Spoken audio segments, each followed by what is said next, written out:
What is equilibrium constant?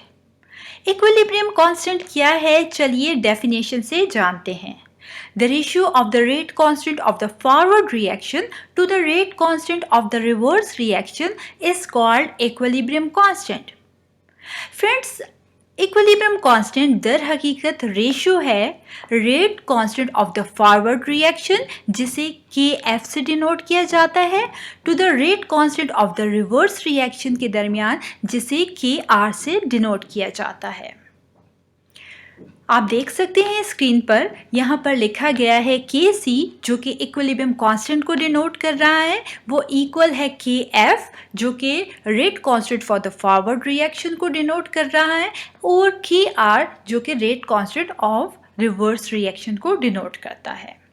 ठीक है, अब हमें किस तरीके से ये मालूम हुआ कि के सी जो है वो rate constant of the forward reaction over the rate constant of the reverse reaction के इक्वल होता है. फ्रेंड्स, अगर आप थोड़ा सा रिकॉल करें तो हमने लॉ ऑफ मास एक्शन में ये स्टडी किया था कि इस लॉ के मुताबिक कि हमारे पास जो rate of the chemical reaction होता है वो डायरेक्टली प्रोपोर्शनल होता है active mass of the product of the reacting species के. ठीक है, मीन्स हमारे पास जितना ज़्यादा रिएक्टिंग जो स्पीशीज़ हैं वो बढ़ती जाएंगी तो उतना ही ज़्यादा हमारे पास rate of the chemical reaction भी बढ़ेगा, जिसमें हमने already rate constant for the forward reaction और rate constant for the reverse reaction को डिस्कस किया है. अब हम जानते हैं कि according to the law of mass action कि जब हमारे पास rate of the forward reaction और rate of the reverse reaction equal हो जाते हैं तो इस पॉइंट पर इक्विलिब्रियम स्टैब्लिश होता है और law of mass action apply होता है, और तभी हम जो है इक्विलिब्रियम कांस्टेंट के सी की वैल्यू को फाइंड आउट कर सकते हैं.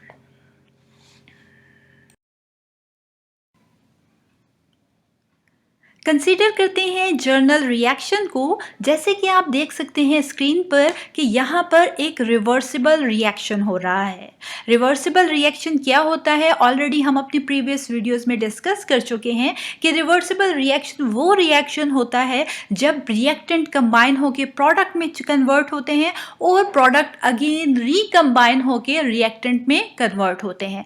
इस रिएक्शन को रिवर्सिबल रिएक्शन कहा जाता है.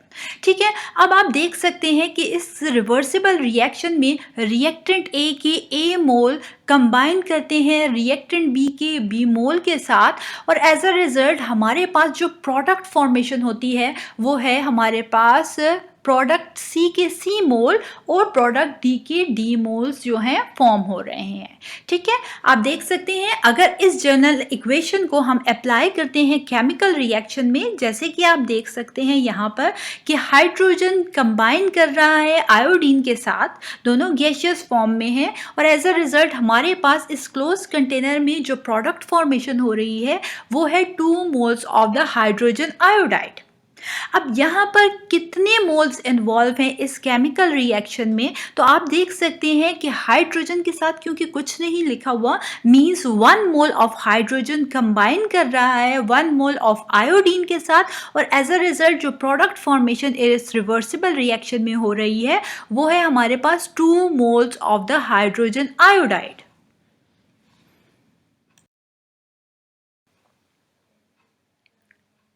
चलिए जानते हैं कि किस तरीके से हम इक्विलिब्रियम कांस्टेंट या के सी को इस इरिवर्सिबल केमिकल रिएक्शन के लिए फाइंड आउट कर सकते हैं.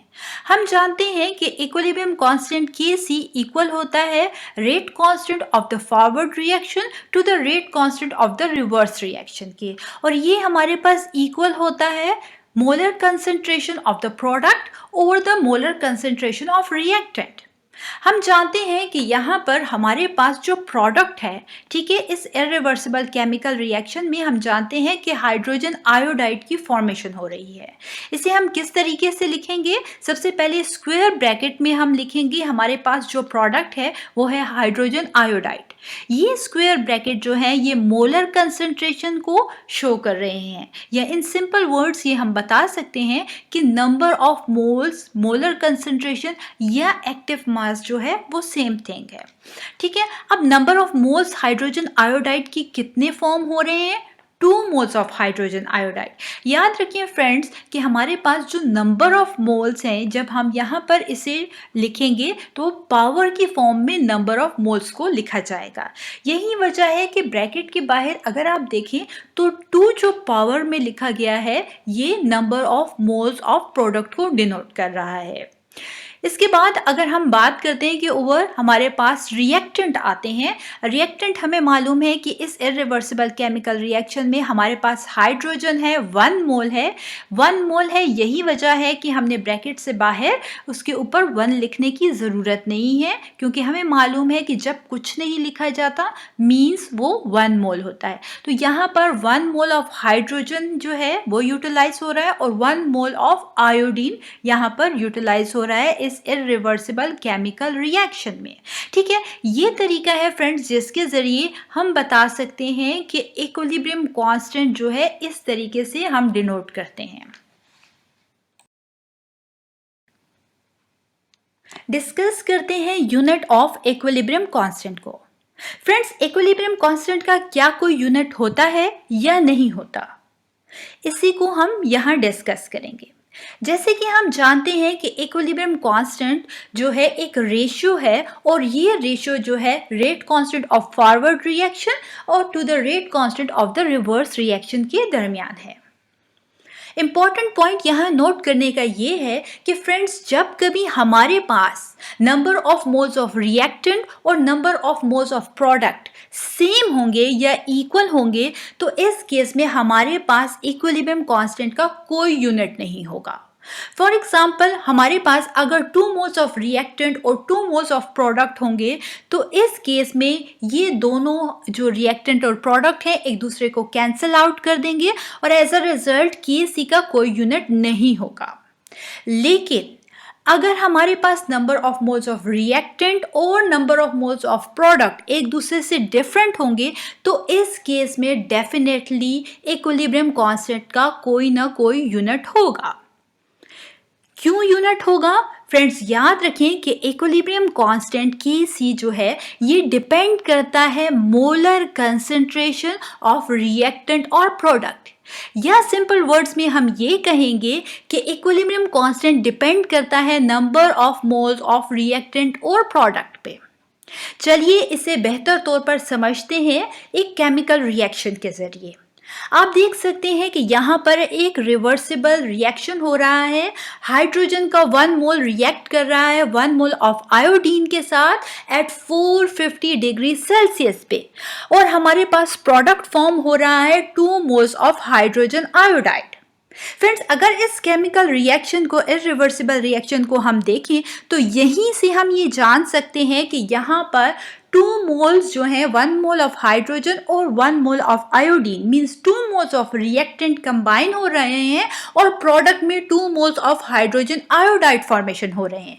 मीन्स 2 मोल्स रिएक्टेंट और 2 मोल्स प्रोडक्ट फॉर्म हो रहे हैं। क्योंकि यहाँ पर रिएक्टेंट और प्रोडक्ट सेम अमाउंट में यूटिलाइज हो रहे हैं तो हम इसको प्रूफ करने से पहले Kc के यूनिट को हम यही केमिकल रिएक्शन से बता सकते हैं कि इसका कोई यूनिट नहीं होगा। चलिए इसे प्रूफ करते हैं।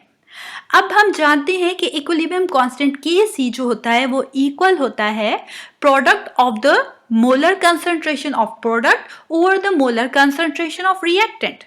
हमारे पास प्रोडक्ट में क्या है? हाइड्रोजन आयोडाइड, और इसे स्क्वायर ब्रैकेट में लिखा गया है और इसके ऊपर जो मोल्स यूज हो रहे हैं इस रिवर्सिबल रिएक्शन में वो 2 मोल्स ऑफ हाइड्रोजन आयोडाइड है, तो इसलिए हमने यहाँ पावर में 2 लिखा है।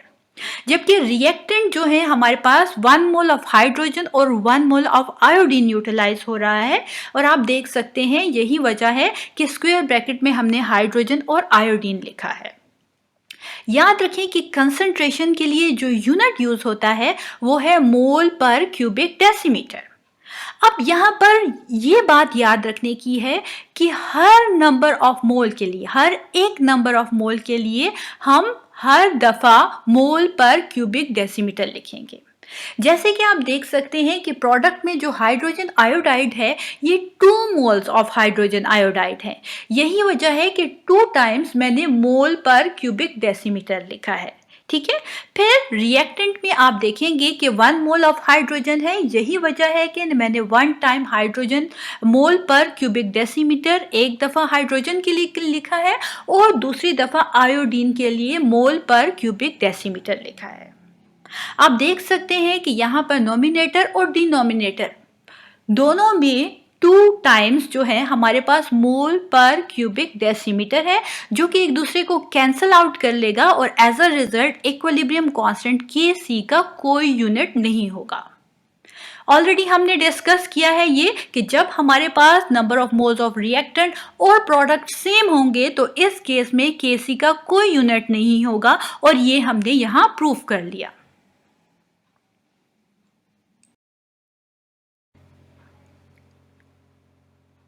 डिस्कस करते हैं कि इक्विलिब्रियम कांस्टेंट का क्या यूनिट होगा जब हमारे पास different number of moles of reactant और प्रोडक्ट होंगे।